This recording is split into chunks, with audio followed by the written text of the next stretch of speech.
Hello friends, इस video में हम लोग दो इंपॉर्टेंट चीजें देखने वाले। एक, वॉइड और वॉइडेबल कॉन्ट्रैक्ट के बीच में डिस्टिंग्विश देखने वाले, और उसके बाद में हम लोग on the basis of validity हम लोगों ने जितने भी टाइप्स किए थे बच्चों कॉन्ट्रैक्ट के, वो सारों का हम लोग एक समरी फॉर्म में पूरा डिस्कशन करने वाले हैं। बराबर है। तो it will be very important lecture for you people. क्यों?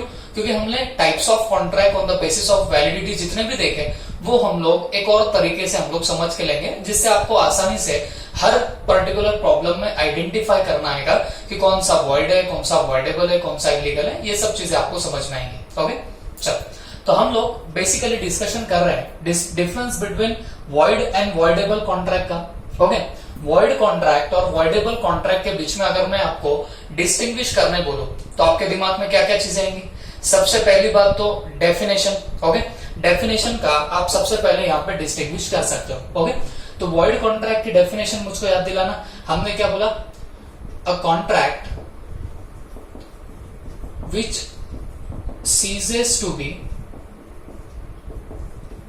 enforceable by law becomes void when it ceases to be enforceable. When it ceases to be enforceable. तो इन शॉर्ट मैंने कुछ नहीं किया, मैंने सिर्फ अपनी डेफिनेशन डाल दी। क्या? A contract which ceases to be enforceable by law becomes void when it ceases to be enforceable. ठीक है, अब देखो इसका डिस्कशन हमने पहले ही कर लिया था।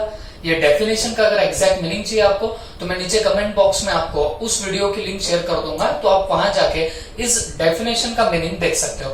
या इस वीडियो में भी अगर आप लोग टिके रहो लास्ट तक तो आपको डेफिनेटली यहाँ पे वॉइड कॉन्ट्रैक्ट क्या होता है, वॉइडेबल कॉन्ट्रैक्ट क्या है, उसका मैं कंपैरेटिवली एकदम सिंपल तरीके से आपको डिस्टिंग्विश करके बता दूंगा, या पूरा डिटेल में आपको वापस से बता दूंगा। ठीक है, तो बेसिकली मैंने कुछ नहीं किया, एक वॉइड कॉन्ट्रैक्ट की यहाँ पे डेफिनेशन डाल दी। वैसे वॉइडेबल कॉन्ट्रैक्ट की हम लोग डेफिनेशन डाल सकते हैं क्या? जी हाँ, a contract which is enforceable at the option of one or more parties and not at the option of other or others. Okay, तो चलो ठीक है, एक बार फिर भी मैं आपको ये बता देता हूं हम लोगों ने ये क्या क्या लिखा हुआ है।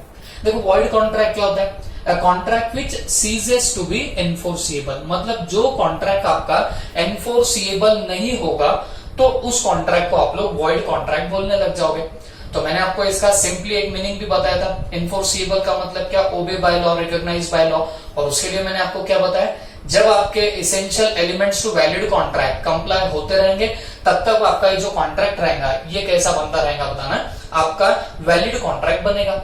और जब आपके इसेंशियल एलिमेंट में से कोई एक पर्टिकुलर पॉइंट मिसिंग होने लग जाए तो वो आपका वॉइड कॉन्ट्रैक्ट बनने लगता है। बात समझ में आ गई तुमको? ओके, तो फिर बोलने का मतलब है जब वो सीज हो जाता है टू बी इनफोर्सिएबल, जब वो इनफोर्सिएबल नहीं रहेगा तब आप जाके उसको वॉइड कॉन्ट्रैक्ट बोलने लगोगे। अगर वॉइडेबल कॉन्ट्रैक्ट की बात करूं तो contract which is enforceable at the option of one or more parties, मतलब ये ऐसा कॉन्ट्रैक्ट है जो एक या एक से ज्यादा जो पार्टीज होंगी उनके ही हिसाब से एनफोर्सिएबल हो सकता eight the option of one or more party. इसका मतलब क्या हुआ? ये कॉन्ट्रैक्ट ऐसा होता है जो एनफोर्सिएबल होगा कि नहीं होगा वो एक पार्टी के ऑप्शन पे डिपेंड होगा।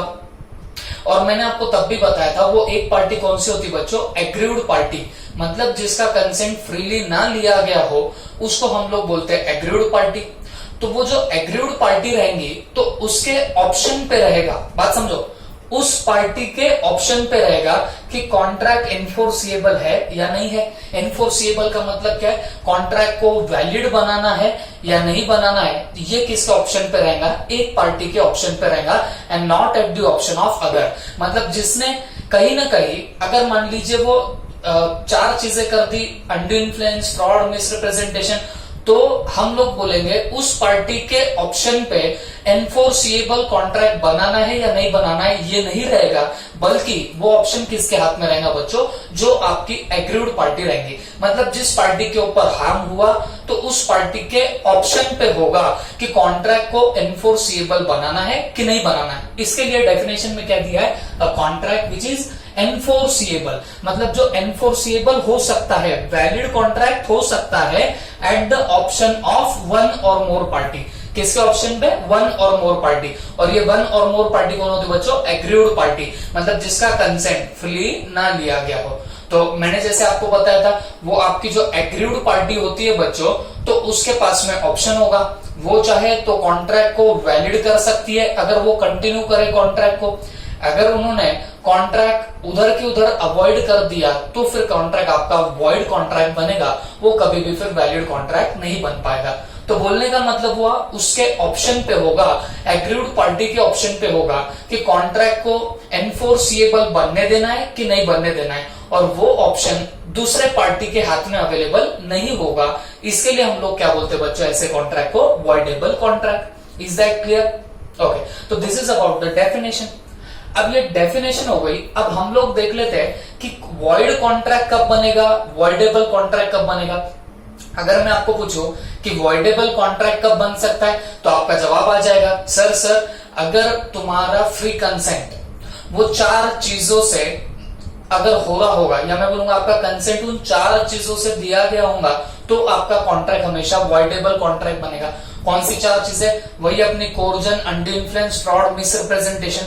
अगर इन 4 चीजों से आपका कंसेंट दिया गया रहेगा तो given contract becomes what, voidable contract. सीधी सी बात है। तो हम पहले इसके बारे में लिख लेंगे, a contract becomes voidable if consent is given by, consent is given by, हाँ बोलो ये क्या था, ओरिजिन, अनड्यू इन्फ्लुएंस,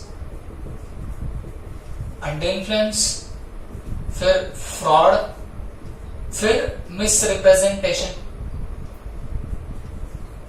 आप बोलेंगे सर वो जब इसेंशियल एलिमेंट देख रहे थे तब तो यहाँ पे आपने मिस्टेक भी लिखाया था कंसेंट फ्री ना होने के लिए। तो याद रखना, मिस्टेक अगर होती है तो आपका कॉन्ट्रैक्ट वॉइड बनता है, वॉइडेबल नहीं बनता है, क्योंकि वो सारे डिस्कशन आगे बहुत डिटेल में आने बच्चों। इसके लिए मैं कुछ बातें आपको बहुत डीपली नहीं बता रहा हूँ। देखो कुछ बच्चों के मेरे पास में डाउट आए जो काफी डीप जा रहे थे। ओके, तो वो जो डीप डाउट जा रहे बच्चों आपके, वो आने स्वाभाविक है। क्यों? क्योंकि हम लोग ऐसा पकड़ के चलिए, जो फर्स्ट यूनिट देख रहे हैं ना बच्चों, तो ये पूरा की पूरा यूनिट एक जस्ट लाइक अ समरी है जो हमको आगे चल के पूरे कॉन्ट्रैक्ट एक्ट में पढ़ना है।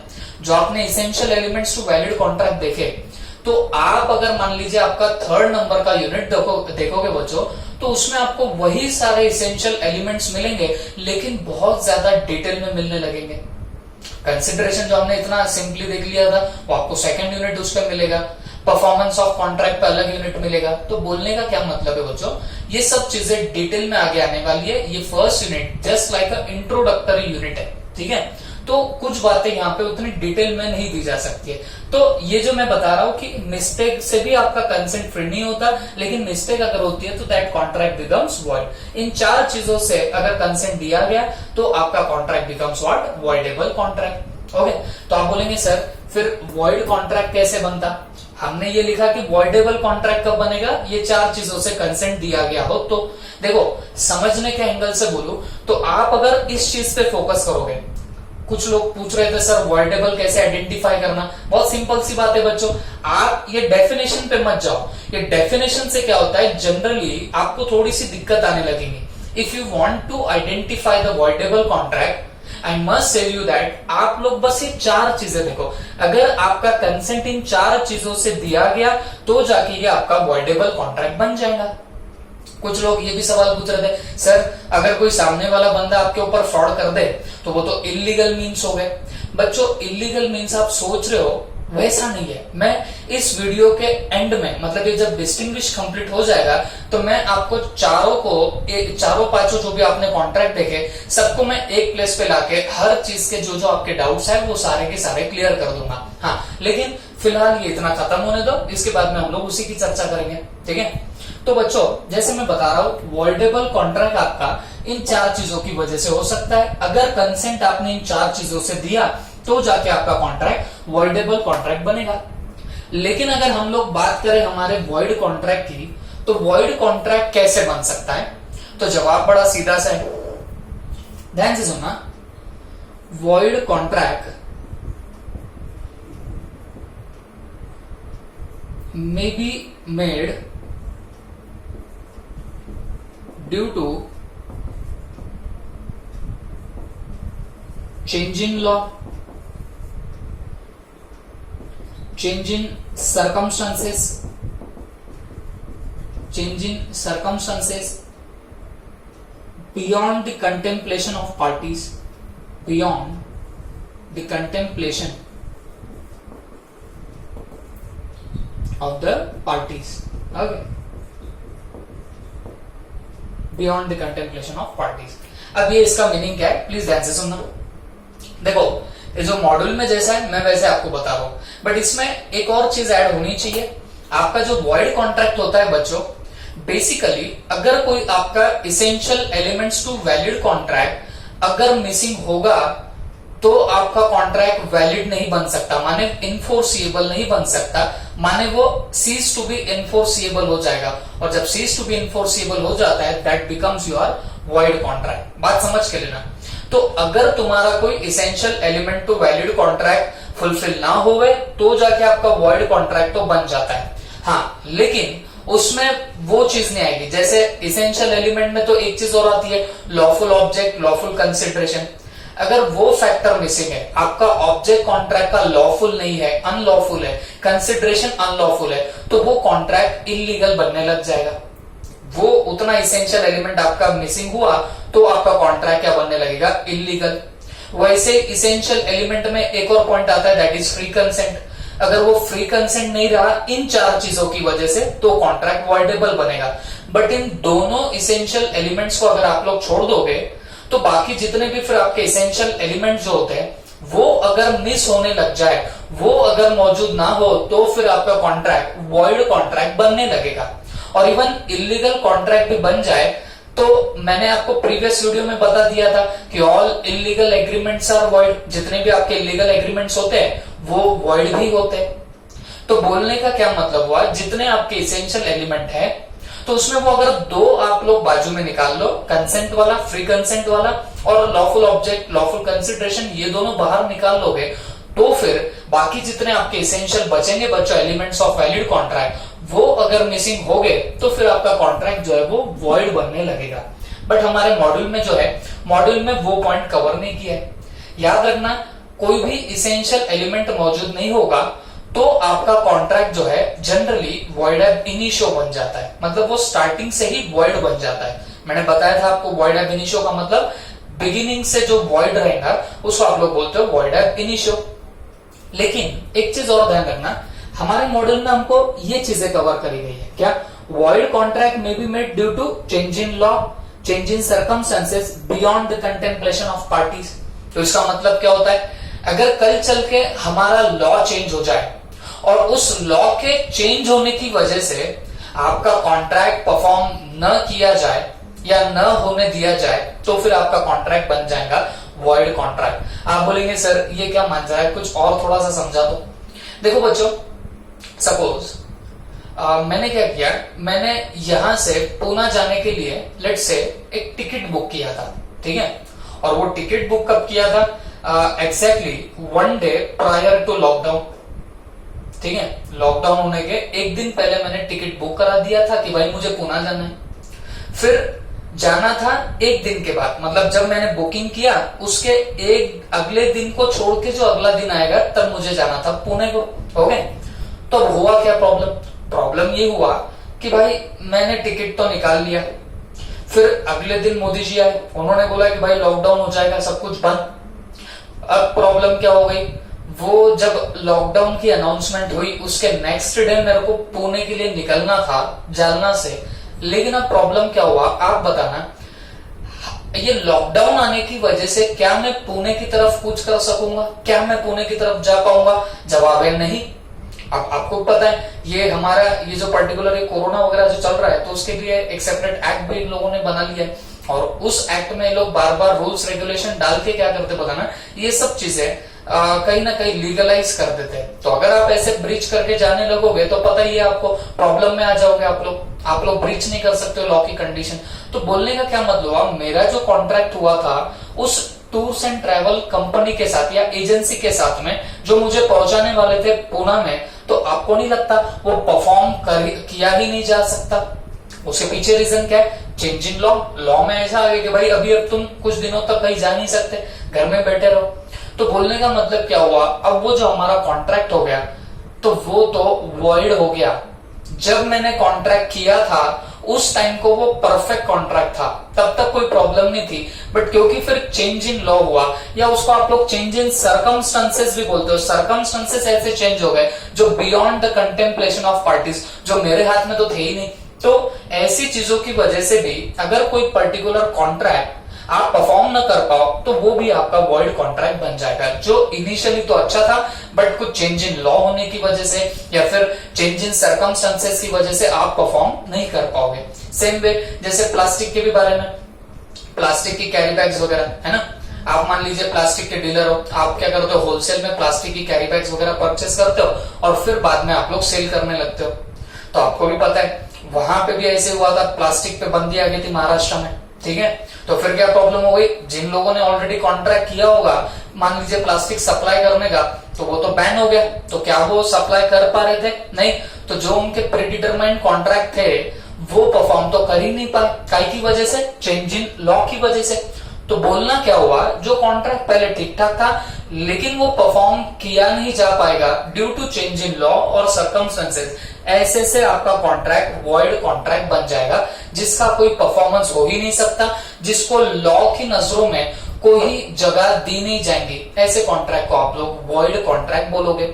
ओके, तो वॉइड कॉन्ट्रैक्ट के लिए हमारे मॉड्यूल में तो बोला गया कि भाई ऐसे बन सकता है, बट एक चीज याद रखो, इसेंशियल एलिमेंट आपका मिसिंग होगा तो वो कॉन्ट्रैक्ट भी बोलने से अच्छा मैं बोलूंगा वो एग्रीमेंट, वो वॉइड अब इनिशियो बन जाएगा, वो स्टार्टिंग से ही वॉइड बन जाता है। बात समझ में आई तुमको? ओके, तो ये हुआ आपके दो डिस्टिंग्विशिंग पॉइंट। तो एक तो हमने डेफिनेशन के डिस्टिंग्विश कर दिए, और फिर यहाँ पे क्या बोला, वॉइड कॉन्ट्रैक्ट कैसे कैसे हो सकता है, या तो चेंज इन लॉ की वजह से या change in circumstances beyond contemplation of parties. और अगर वॉइडेबल कॉन्ट्रैक्ट की बात करूं तो ये हो सकता है जब आपका कंसेंट इन चार चीजों से अगर आपने दे दिया होगा तो जाके फिर आपका कॉन्ट्रैक्ट वॉइडेबल कॉन्ट्रैक्ट बन जाएगा। Is that clear? ओके, तो अब बच्चों हम थोड़ा सा और आगे जाते हैं। अब एक चीज ध्यान रखना, ये जो आपका वॉइड कॉन्ट्रैक्ट होगा, जो भी आपका वॉइड कॉन्ट्रैक्ट होता है, it can not be perform, it can not be perform. मतलब क्या हो गया, एक बार कोई कॉन्ट्रैक्ट आपका वॉइड कॉन्ट्रैक्ट बन जाए तो ये परफॉर्म नहीं किया जा सकता। जैसे मैं वो लॉकडाउन का एग्जांपल दे रहा था, जैसे मैंने आपको और एक एग्जांपल दिया था वो प्लास्टिक का, है ना। तो ये सर्कमस्टेंसेस ऐसे हो जाते हैं जिससे आप उसको परफॉर्म नहीं कर सकते हो। या फिर मैं वो भी तो एग्जांपल आपको दिया था वो पेंटर का, आप लोग एक पेंटर से पेंटिंग परचेस करने वाले थे, उसे निकाल के लेने वाले थे, बट पेंटर अटक गया, तो ये भी तो आपका कॉन्ट्रैक्ट वॉइड हो गया था ना बच्चों। तो यहाँ पे ये कॉन्ट्रैक्ट का परफॉर्मेंस पॉसिबल नहीं होता, this contract can not be perform, ठीक है। लेकिन अगर बात करें हम लोग वॉइडेबल कॉन्ट्रैक्ट की, तो एक बात याद रखना, वॉइडेबल कॉन्ट्रैक्ट में एक चीज याद रखना, जब कंसेंट फ्री नहीं होता तब जाके आपका वॉइडेबल कॉन्ट्रैक्ट बन जाता है, ये सबको याद होगा।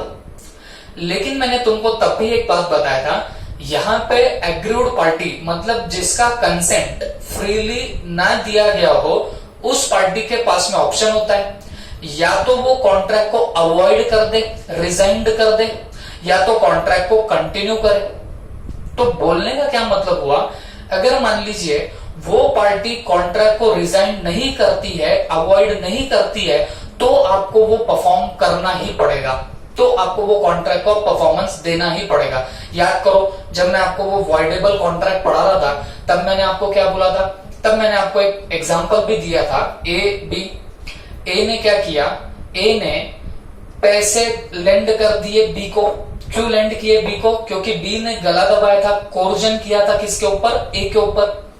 अब आपको पता था कि यहाँ पे जो ए था उसका कंसेंट फ्री नहीं था, तो यहां जो ये कॉन्ट्रैक्ट बना कि भाई ए पैसे दे देगा बी को और बी 2 साल बाद लौटाएगा, ऐसा एग्रीमेंट हुआ था। लेकिन ये जो एग्रीमेंट हुआ था, आपको नहीं लगता यहाँ पे ए का कंसेंट फ्री नहीं था? तो जब उसका फ्री कंसेंट नहीं था, the contract becomes voidable contract. याद है तुमको? अब अगर ये जो आपका ए है, ए ने कॉन्ट्रैक्ट को अवॉइड नहीं किया, कॉन्ट्रैक्ट को ए अवॉइड नहीं करता है, तो याद रखना ए को परफॉर्मेंस करनी ही पड़ेगी। मतलब ए 2 साल तक बी से पैसे मांग नहीं सकता और बी ने चुपचाप मजे से क्या करना, 2 साल के बाद में उसको पैसा रिटर्न करना। लेकिन अगर ए तभी मान लीजिए एक रीजनेबल टाइम में कॉन्ट्रैक्ट को अवॉइड कर देता था, तो फिर क्या होता था, बी को पैसे लौटाने पड़ते थे आपके मिस्टर ए को।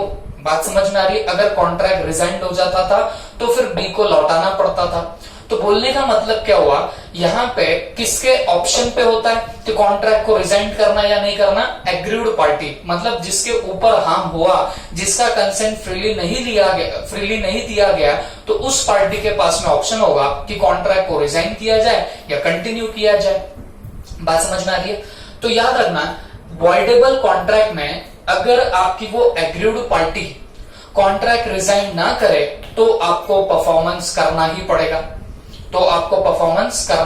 मतलब जो आपके कॉन्ट्रैक्ट में लिखा होगा वो आपको करना ही पड़ेगा। अगर उसने रिजाइन नहीं किया तो, और रिजाइन कर दिया तो फिर कोई परफॉर्मेंस करने की जरूरत नहीं रहेगी। बात समझ में आई तुमको? तो फिर यहां पे लिखेंगे वॉइडेबल कॉन्ट्रैक्ट में, if contract is not rescinded within reasonable time,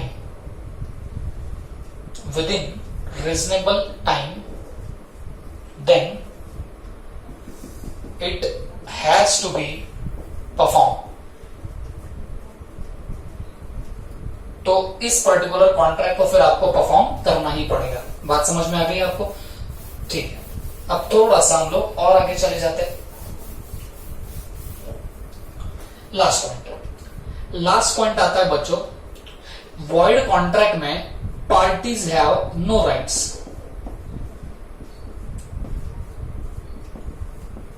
parties have no right, मतलब कोई भी पार्टी, कॉन्ट्रैक्ट में 2 पार्टीज एटलीस्ट होनी चाहिए, तो कोई भी पार्टी होगी तो उसको कोई राइट ही नहीं होगा। क्यों नहीं होगा? क्योंकि वॉइड कॉन्ट्रैक्ट अपने आप में इनफोर्सिएबल नहीं होते, दे सीज टू बी इनफोर्सिएबल। जो इनफोर्सिएबल नहीं होता तो वो कॉन्ट्रैक्ट के लिए आप लोग कोर्ट ऑफ लॉ में जा ही नहीं सकते। तो सीधी सी बात है, कोई पार्टीज को राइट्स अवेलेबल होगा ही नहीं। बात समझ में आ गई आपको? लेकिन अगर वॉइडेबल कॉन्ट्रैक्ट की बात की जाए तो एग्रीड पार्टी को एक राइट होता है, agreed party has a right. अच्छा, काय का right? Has a right to resign the contract.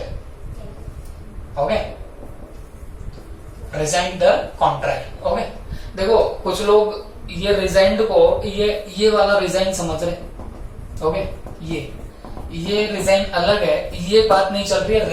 Resign का मतलब यहाँ पे हो सकता है टेक असाइड, कॉन्ट्रैक्ट को साइड में करना या अवॉइड करना, ये इस रिजाइंड का मतलब होता है। तो प्लीज करेक्ट योर स्पेलिंग, ये वाला रिजाइन नहीं है, rescind. Okay, take away the contract, या मैं बोलूंगा to avoid the contract, contract को अवॉइड करना। ओके, तो सिंपली स्पीकिंग, अगर आपका कॉन्ट्रैक्ट वॉइड होगा तो यहाँ पे पार्टीज को कोई राइट्स ही नहीं होते, ऐसे रिजाइन करने के राइट वॉइड कॉन्ट्रैक्ट में नहीं रहेंगे। लेकिन अगर आप वॉइडेबल कॉन्ट्रैक्ट की बात करो तो यहाँ पे एग्रीड पार्टी को राइट रहेगा to resign the contract. Is that clear? Okay, तो आप फटाफट ये इतना नोट कर लीजिए। अच्छा, ये नोट करने के पहले मैं आपको एक बार रिवीजन करा देता हूं कि हम लोगों ने डिस्टिंग्विश में क्या क्या देखा। चलो फटाफट मेरा साथ दे देना आप लोग भी। हम लोगों ने डिस्टिंग्विश में पहला पॉइंट देखा था आपके डेफिनेशन का, जहां पे वॉइड कॉन्ट्रैक्ट की आपने डेफिनेशन क्या देखी? When a contract ceases to be enforceable by law becomes void when it ceases to be enforceable. जबकि वॉइडेबल में हमने क्या देखा?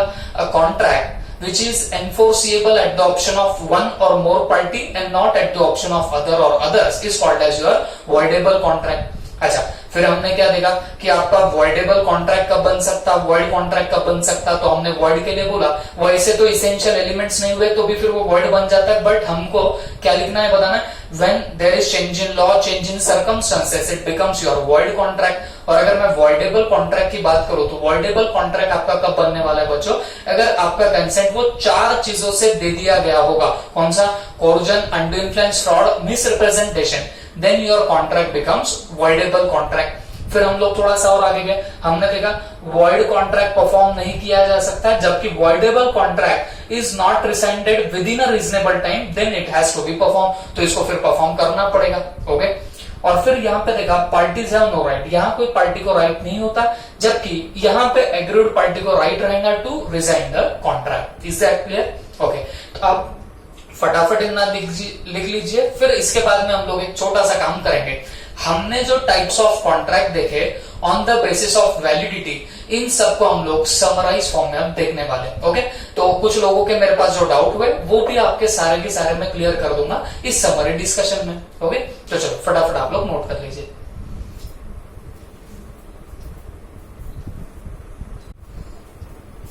तो चलो बच्चों, अब हम लोग समरी डिस्कशन करते हैं। तो types of contract on the basis of validity. Okay, तो वैलिडिटी के बेसिस पे आपने सबसे पहला कौन सा बोला, valid contract. Okay, valid contract के लिए मैं समरी में एक ही चीज बोलूंगा, अगर आपका कॉन्ट्रैक्ट एनफोर्सिएबल होगा, मतलब जो आपके नॉर्मल कॉन्ट्रैक्ट की डेफिनेशन है, तो आपका कॉन्ट्रैक्ट वैलिड कॉन्ट्रैक्ट बनेगा। शॉर्ट में बोलूं तो if all essential elements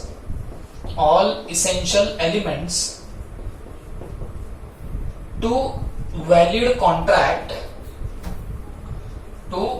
contract are fulfilled. अगर मान लीजिए आपके जो essential elements to valid contract हमने देखे थे, कहां पे देखे थे, सेक्शन 10 के अंदर, तो वो अगर फुलफिल हो जावे तो आपका कॉन्ट्रैक्ट एक वैलिड कॉन्ट्रैक्ट बन जाएगा। क्लियर है सबको? ओके, तो आई डोंट थिंक इसमें कोई आपको डाउट भी होगा।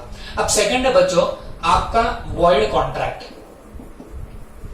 सेकंड है आपका वॉइड कॉन्ट्रैक्ट। देखो हमने क्या किया, हमने वो 2 बड़े बड़े लेक्चर में स्प्लिट कर दिया था ना। तो पहले लेक्चर में हमारा वैलिड, वॉइड, वॉइडेबल हुआ, और फिर उसके बाद में इलीगल, अनइंफोर्सेबल हुआ।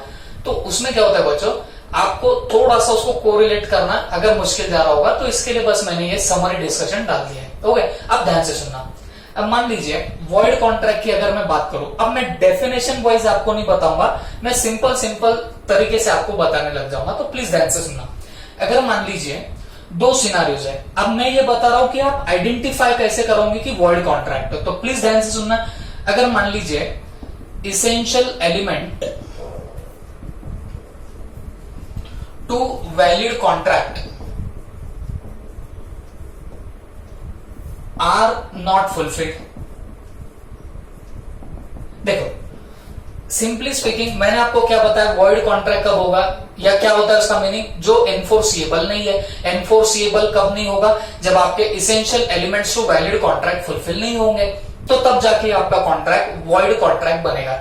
लेकिन इसेंशियल एलिमेंट में 2 ऐसे है जिससे कुछ अलग टाइप के कॉन्ट्रैक्ट बनते हैं। कौन से 2? एक तो होता है फ्री कंसेंट, क्योंकि आपको अब समझ रहा होगा फ्री कंसेंट नहीं रहा तो कॉन्ट्रैक्ट वॉइडेबल बन जाएगा, मतलब इसके बाद वाला बन जाएगा। ठीक है, तो free consent.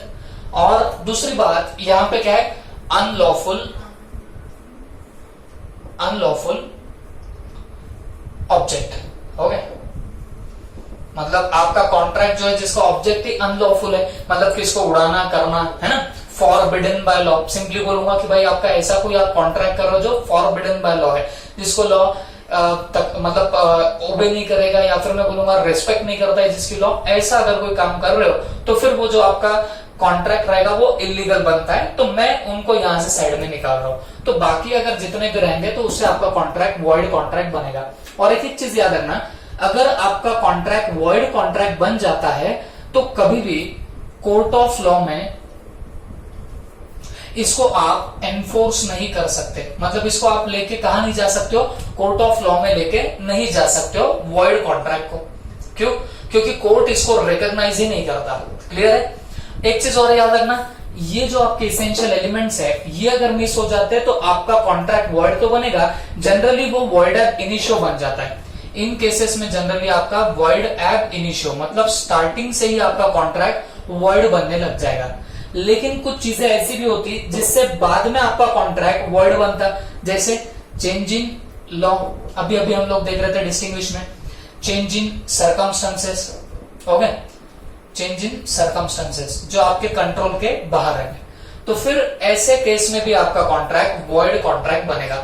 Simply speaking void contract ऐसे होते हैं जिसको कम आपके जो लॉ की नजरों में जिसको कोई इफेक्ट नहीं होगा, लॉ उसको ट्रीट ही नहीं करता एज अ कॉन्ट्रैक्ट, ऐसे कॉन्ट्रैक्ट को आप लोग वॉइड कॉन्ट्रैक्ट बोलोगे। ओके, तो ये हुआ main summary discussion of your void contract. फिर तीसरा बात कर लेते हैं आपके इलीगल कॉन्ट्रैक्ट की।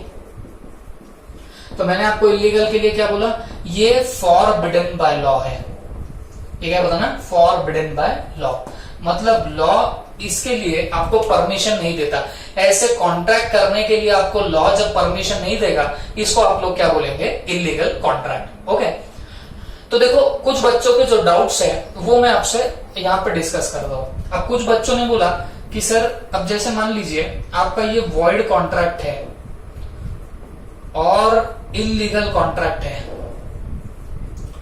ये दोनों तो सेम ही हो गए, दोनों भी एनफोर्सिएबल नहीं है। बट मैं वो बच्चों को बताना चाहूंगा, उस वीडियो में ही मैंने आपको ये दोनों बातें बहुत डिटेल में बता चुका था। ओके, इसका हमने तो डिस्टिंग्विश्ड देखा था, बट कोई दिक्कत नहीं, मैं आपको ये वापिस से समझा देता हूँ, प्लीज ध्यान से सुनना। वॉइड कॉन्ट्रैक्ट और इलीगल कॉन्ट्रैक्ट, इन दोनों के बीच में एक डिफरेंस आता है। क्या? जैसे इलीगल कॉन्ट्रैक्ट की अगर मैं बात करूं तो बेटा इलीगल कॉन्ट्रैक्ट ऐसे होंगे जिनको लॉ बोलता है कि भाई आपने ऐसे कॉन्ट्रैक्ट करने ही नहीं है, जिसके लिए पनिशमेंट रहेगी। मतलब अगर आप ऐसे कॉन्ट्रैक्ट करोगे तो जिसके लिए पनिशमेंट रहेंगी, तो ऐसे कॉन्ट्रैक्ट को आप लोग इलीगल कॉन्ट्रैक्ट बोलोगे। जबकि वॉइड कॉन्ट्रैक्ट में ऐसा जरूरी नहीं होता, आपको लॉ नहीं बोलता कि ऐसे काम मत करो, और ना ही यहाँ पे कोई पनिशमेंट्स भी होती है। बात समझ में आ रही है आपको? हाँ, अब जैसे मैं एग्जांपल दूं आपको इलीगल कॉन्ट्रैक्ट का, आपने किसी को मारने की सुपारी दी, तो ये आपका जो कॉन्ट्रैक्ट हो गया ये इलीगल कॉन्ट्रैक्ट बन गया। ओके, लेकिन वॉइड कॉन्ट्रैक्ट क्या रहेगा? वॉइड कॉन्ट्रैक्ट जैसे मैंने आपको अभी बताया, जैसे मान लीजिए आप लोगों ने वो पेंटर को कॉन्ट्रैक्ट दिया था कि भाई आप तो नेचर की कोई तो भी पेंटिंग बना के देना, नेचर पे पेंटिंग बना के देना, तो वो बंदा पेंटिंग पे लगा तो सही, बट अटक गया, तो वहां पे कॉन्ट्रैक्ट आपका वॉइड बन गया, तो वहां तो कोई पनिशमेंट्स वगैरह तो नहीं रहेगी। बात समझ में आ रही है आपको? लेकिन वो परफॉर्म भी नहीं किया जा सकता। आप ना ही उस पर्टिकुलर कॉन्ट्रैक्ट के लिए परफॉर्मेंस के लिए अब आप कोर्ट ऑफ लॉ में जा सकते, ना ही इलीगल कॉन्ट्रैक्ट के परफॉर्मेंस के लिए कोर्ट ऑफ लॉ में जा सकते। मैंने तो ये इलीगल कॉन्ट्रैक्ट के लिए आपको तो डिटेल में डिस्कशन भी करके बताया था। मैंने वो ए डी और बी का एग्जाम्पल बताया था। डी ने बी को तो उड़ा दिया, बट डी को पैसे मिले ही नहीं ए से, तो ऐसे केस में क्या होगा? मैंने आपको क्या बोला था, क्या डी कोर्ट ऑफ लॉ में जा सकता है? तो जवाब दिया था नहीं जा सकता है। क्यों? क्योंकि वो इलीगल कॉन्ट्रैक्ट था। वैसे ही वॉइड कॉन्ट्रैक्ट में ये पेंटर अटक गया, अब वो पेंटिंग तो बन नहीं सकती उस पेंटर के हाथ से, तो क्या ये आपका पर्टिकुलर ए नाम का बंदा कोर्ट ऑफ लॉ में जाएगा, नहीं मेरे को पेंटिंग चाहिए ही चाहिए उस पर्टिकुलर पेंटर के हाथ में? नहीं हो सकता है, वॉइड हो जाएगा कॉन्ट्रैक्ट। तो बोलने का मतलब क्या है बच्चों, ये दोनों भी एनफोर्सिएबल नहीं होते, लेकिन इनको अगर आपको मेन डिस्टिंग्विश करना होगा, अगर आपको आइडेंटिफाई करना है कि कौन सा इलीगल होगा और कौन सा वॉइड होगा, तो सिंपली एक चीज याद रखना, जहां पे अगर मान लीजिए कुछ पनिशमेंट्स होंगी, ऐसा कोई कॉन्ट्रैक्ट जिसके करने से कोई पनिशमेंट वगैरह आपको होने लग जाएगी, तो वो आपका इलीगल बनेगा। और जहां पे पनिशमेंट वगैरह कुछ नहीं होने वाली, वो आपका वॉइड रहेगा। दोनों में सिमिलैरिटी क्या है? दोनों भी इनफोर्सिएबल नहीं है, दोनों को भी कोर्ट ऑफ लॉ में एनफोर्स नहीं कराया जा सकता, बट इनके बीच में मेन डिस्टिंग्विशिंग फैक्टर ये है, illegal contract are forbidden by law. Law बोलता है ये कॉन्ट्रैक्ट कर ही नहीं सकते, जबकि वॉइड कॉन्ट्रैक्ट कर तो सकते, लेकिन चेंज इन लॉ होने से, चेंज इन सर्कमस्टेंसेस होने की वजह से वो जो पर्टिकुलर कॉन्ट्रैक्ट है वो परफॉर्म नहीं हो पाएगा, तो वो बन जाता है आपका वॉइड कॉन्ट्रैक्ट। या फिर आपका कोई इसेंशियल एलिमेंट मिस हो गया, हो गया, तो इसेंशियल एलिमेंट आपका अगर मिस होता है तो भी वो कॉन्ट्रैक्ट वॉइड बनेगा। जैसे मैं एक एग्जांपल देता हूं, हमने देखा था एक इसेंशियल एलिमेंट में there must be capacity to contract. बात समझ रही है आपको? कैपेसिटी टू कॉन्ट्रैक्ट चाहिए, उसमें age of majority 18 years plus चाहिए। क्लियर है सबको? अब मान लीजिए एक कोई पर्टिकुलर बंदा है जिसने पैसे लेंड किए एक माइनर को, मतलब 18 साल से जिसकी एज कम है उसको एक बंदे ने पैसे लेंड किए। अब मेरे को एक बात बताओ, जिस बंदे को आपने पैसे लेंड किए क्या वो पार्टी कॉम्पिटेंट टू कॉन्ट्रैक्ट है? जवाब है नहीं। क्यों? क्योंकि उसकी जो एज है वो 18 साल से कम है। बात समझ रही है आपको? तो मुझे एक बात बताना, अगर उसकी एज 18 साल से कम है तो यहां तो आपका कैपेसिटी टू कॉन्ट्रैक्ट का इसेंशियल एलिमेंट मिस हो रहा, तो ये मिस हो गया तो ये जो कॉन्ट्रैक्ट बना ये कॉन्ट्रैक्ट वॉइड बन जाएगा। बात समझ में आ रही है आपको? और ये वॉइड एब इनिशियो बनेगा, स्टार्टिंग से वॉइड बन जाएगा। क्लियर है? वॉइड तो बना, लेकिन एक मेरे को बात बताना, आपने माइनर को पैसे दिए, क्या उसके लिए आपको लगता है कोई पनिशमेंट्स लगेगी? आपको नहीं लगेगी ना भाई। इसमें कौन सी पनिशमेंट है? माइनर को आपने पैसे दिए तो यहां कौन सी पनिशमेंट होने वाली है? कोई पनिशमेंट नहीं रहेगी। तो बोलने का मतलब क्या हुआ, वहां इसेंशियल एलिमेंट मिसिंग था, कैपेसिटी टू कॉन्ट्रैक्ट, तो वो कॉन्ट्रैक्ट बन गया वॉइड, और लेकिन वहां पे कोई पनिशमेंट्स नहीं थी। वैसे जैसे पेंटर केस में पेंटर लुढ़क गया तो क्या वहां पे आप लोग पेंटर के घर वालों को पकड़ोगे? ऐसा कैसे लुढ़क गया पेंटिंग बनाए बगैर, क्या उसको पनिश करोगे? जवाब है जी नहीं, वहां पे भी वैसा नहीं होता। तो बोलने का मतलब है आपको इन दोनों के बीच में अगर आइडेंटिफिकेशन करना है तो बहुत सिंपल है। इलीगल कॉन्ट्रैक्ट ऐसे होते हैं जहां पे पनिशमेंट होती, बट वॉइड कॉन्ट्रैक्ट वॉइड कैसे बनते हैं? या तो वहां पे इसेंशियल एलिमेंट मिसिंग होगा, या तो change in law, change in circumstances की वजह से वो परफॉर्म नहीं किया जा सकता। अब वो परफॉर्म नहीं किया जा सकता, जनरली वो कॉन्ट्रैक्ट तो वैसे अच्छे होते हैं, उसमें कोई पनिशमेंट्स वगैरह नहीं होती है। बात समझ में आ रही है आपको? हाँ, लेकिन इलीगल कॉन्ट्रैक्ट अगर करोगे तो वहां पे पनिशमेंट लगेगी। और मैं वापस से बोल रहा हूं, कुछ लोग मिस इंटरप्रिट ना कर ले मेरी बात को। What I am telling here, ये इलीगल कॉन्ट्रैक्ट ऐसे होते हैं जो कॉन्ट्रैक्ट करने पे पनिशमेंट लग जाती है, और वॉइड कॉन्ट्रैक्ट करने पे पनिशमेंट नहीं लगती। बात समझ में आ गई आपको? ओके, तो फिर ये हुआ आपका इन टोटलिटी इन दोनों के बीच में डिस्टिंग्विश। ओके, तो ये हमने किसका डिस्टिंग्विश देखा? इलीगल कॉन्ट्रैक्ट जो फॉरबिडन बाय लॉ, और आई होप आपको समझ गया होगा। फिर भी आपके कोई डाउट रहे हैं तो I am telling you guys, आप बिंदास पूछ सकते हो, any time you can message में, ठीक है? तो अब क्या बोल रहे हैं हम लोग, वैलिड कॉन्ट्रैक्ट में तो आई डोंट थिंक कोई आपको प्रॉब्लम होगी। वॉइड कॉन्ट्रैक्ट में मैंने आपको बताया ये इसेंशियल एलिमेंट अगर मिसिंग होगा तो जाके आपका कॉन्ट्रैक्ट वॉइड बनता है, लेकिन ये दो चीजें रहे तो इससे आपको पता है वॉइडेबल बनेगा, और अनलॉफुल ऑब्जेक्ट से आपका क्या बनने वाला है? इलीगल बन सकता है। फिर change in circumstances, change in law से भी हो सकता है। और दूसरी बात, ये कोर्ट ऑफ लॉ में एनफोर्स नहीं होगा। इलीगल कॉन्ट्रैक्ट की बात करूं तो ये फॉरबिडन बाय लॉ, इसको लॉ कभी भी क्या नहीं करता है बताना, हमेशा इसको प्रोहिबिट करता है, फॉरबिड करता है, तो इसको आप लोग बोलोगे इलीगल कॉन्ट्रैक्ट। अगर इन दोनों में मेरे को मेन डिस्टिंग्विश करना है तो वो एक ही चीज है, दैट इज पनिशमेंट, ठीक है? क्योंकि इलीगल फॉरबिडन बाय लॉ है तो ये कॉन्ट्रैक्ट कर दोगे तो पनिशमेंट लगेगी, बट वॉइड कॉन्ट्रैक्ट में ऐसा नहीं होता। Is that clear? ओके, और जैसे मैं कल बता रहा था आपको बच्चों कि आपका ये जो पर्टिकुलर इलीगल कॉन्ट्रैक्ट होता है ये हमेशा याद रखना ये वॉइड रहेगा। तो हम लोग एक लाइन भी बोल रहे थे, all illegal agreements are void, but all void agreements are not necessarily illegal. अब जैसे ऊपर ही आपने वो माइनर को पैसे दिए, ये वॉइड हुआ कॉन्ट्रैक्ट, लेकिन क्या ये इलीगल है? क्या इलीगल नहीं है बच्चों। इसको कोई लॉ ने नहीं रोका कि आप माइनर को पैसे नहीं दे सकते। कॉन्ट्रैक्ट वॉइड बनेगा, कॉन्ट्रैक्ट का कोई इफेक्ट नहीं आएगा, बट वो इलीगल नहीं होगा। इलीगल किसको बोलते हैं? जिसपे पनिशमेंट्स होती है। वैसा कोई एक्ट कर दोगे तो आपको पनिशमेंट लगने लगेगी, क्योंकि वो एक्ट लॉ ने प्रोहिबिट किया है, that is called as your illegal contract. Is that clear? Okay, तो ये हुआ इलीगल कॉन्ट्रैक्ट के बारे में। तो जैसे मैं कुछ आपको बात बता रहा था कि all illegal agreements are void, but all void agreements are not necessarily भी इलीगल। तो सिंपली स्पीकिंग देखो भाई, ये एक मान लीजिए राउंड है, और उस राउंड के अंदर है मान लीजिए आपका इलीगल, तो यहां पे है आपका वॉइड। तो बोलने का मतलब क्या हुआ, ये जितने भी इलीगल रहेंगे ये आएंगे तो वॉइड के अंदर, लेकिन वॉइड जो है हो सकता है वो इलीगल के बाहर हो। मतलब देखो यहां पे अगर कोई कॉन्ट्रैक्ट हुआ तो वो सिर्फ वॉइड रहेगा, ना कि इलीगल रहेगा। अगर इलीगल की बात चल रही है तो वो तो डेफिनेटली आपका वॉइड ही बनने वाला है। आई होप अब आपको समझा होगा। क्लियर है सबको? ओके। तो जब आपको, अच्छा कुछ लोग ऐसे पूछ रहे थे सर आंसर में क्या लिखना, फिर अगर मान लीजिए कोई इलीगल कॉन्ट्रैक्ट आ गया तो आंसर में क्या लिखेंगे, वॉइड लिखना कि इलीगल लिखना? तो बेटा सिंपली स्टेटिंग, उसके लिए भी एक छोटा सा एक सिंपल सा एग्जांपल देता हूं। देखो मैं श्रीकांत करवा, मैं सीए हूं, ठीक है, मैंने सीएस का प्रोफेशनल भी कर लिया है या मैं प्रोफेशनल तक आ चुका हूं। आपसे प्रॉब्लम ये है मुझे ये एग्जाम देने के लिए टाइम नहीं मिल रहा था, हो गया। बट मान लीजिए कल मुझे अगर मान लीजिए टाइम काफी मिल गया और I have given the CS professional मतलब फाइनल, हो गए, सीएस फाइनल एग्जाम दे दी और I have cleared the CS professional exam 2, ये भी हो गया। तो अब मैं क्या हो गया, मैं तो फिर सीए एंड सीएस हो गया, ठीक है।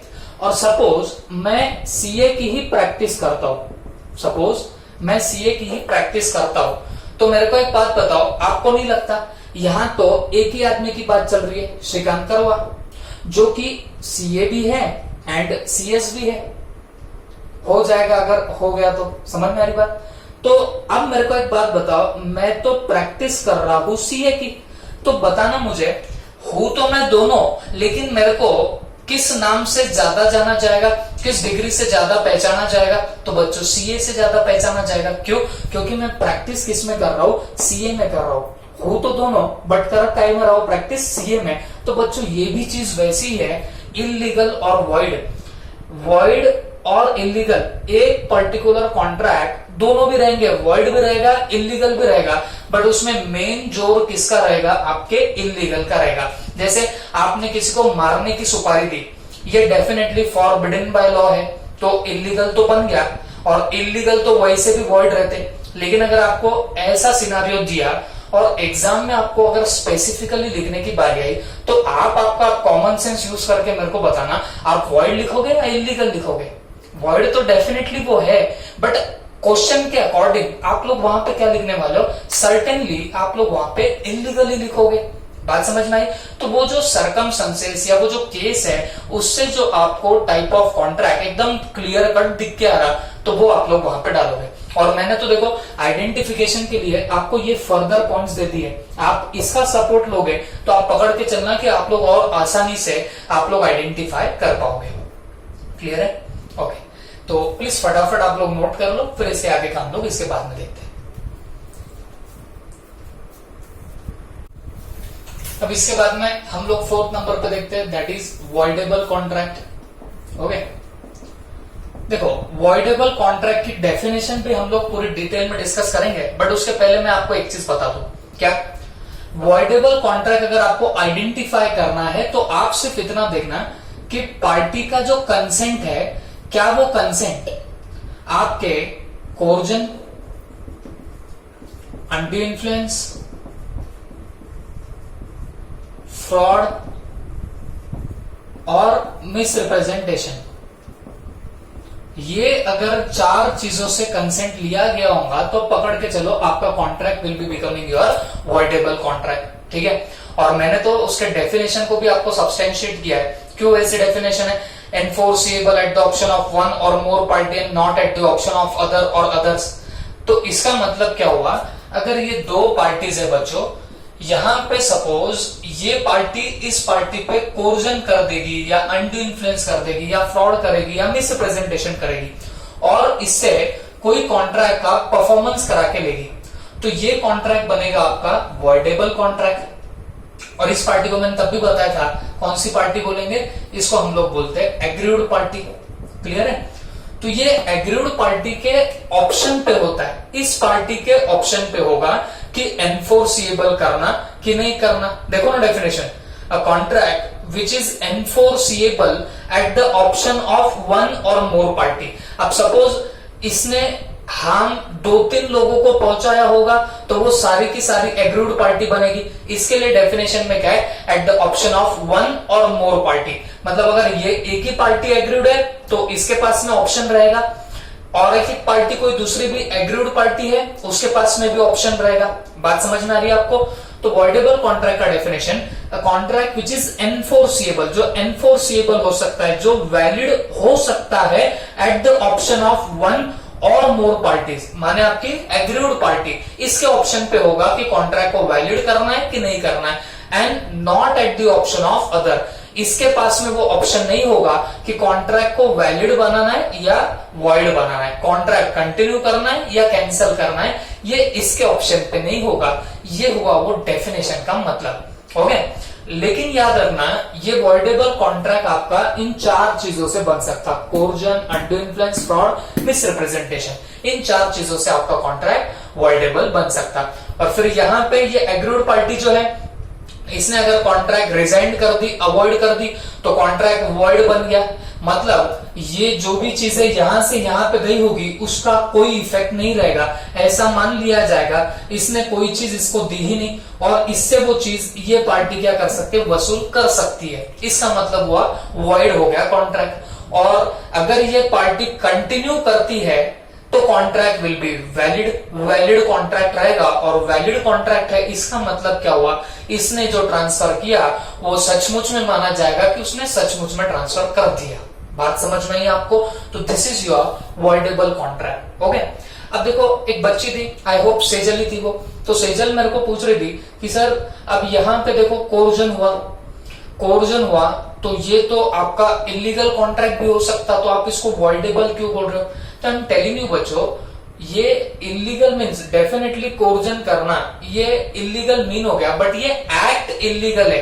और हम किसकी बात कर रहे हैं, ये जो कॉन्ट्रैक्ट कर रहे हैं कॉन्ट्रैक्ट इलीगल होना चाहिए। अब जैसे अब मान लीजिए इसने कोर्जन किया काय के लिए कि बाबा ये इसके पास में एक बिल्डिंग है, किसके पास में, आपके एग्रीड पार्टी के पास में एक बिल्डिंग है जिसका बाजार में भाव है लेट्स से 25 लाख रुपए का, और ये पार्टी कोर्जन कर रही है और इसको बोल रही है कि भाई ये बिल्डिंग मुझे 5 लाख में दे दो।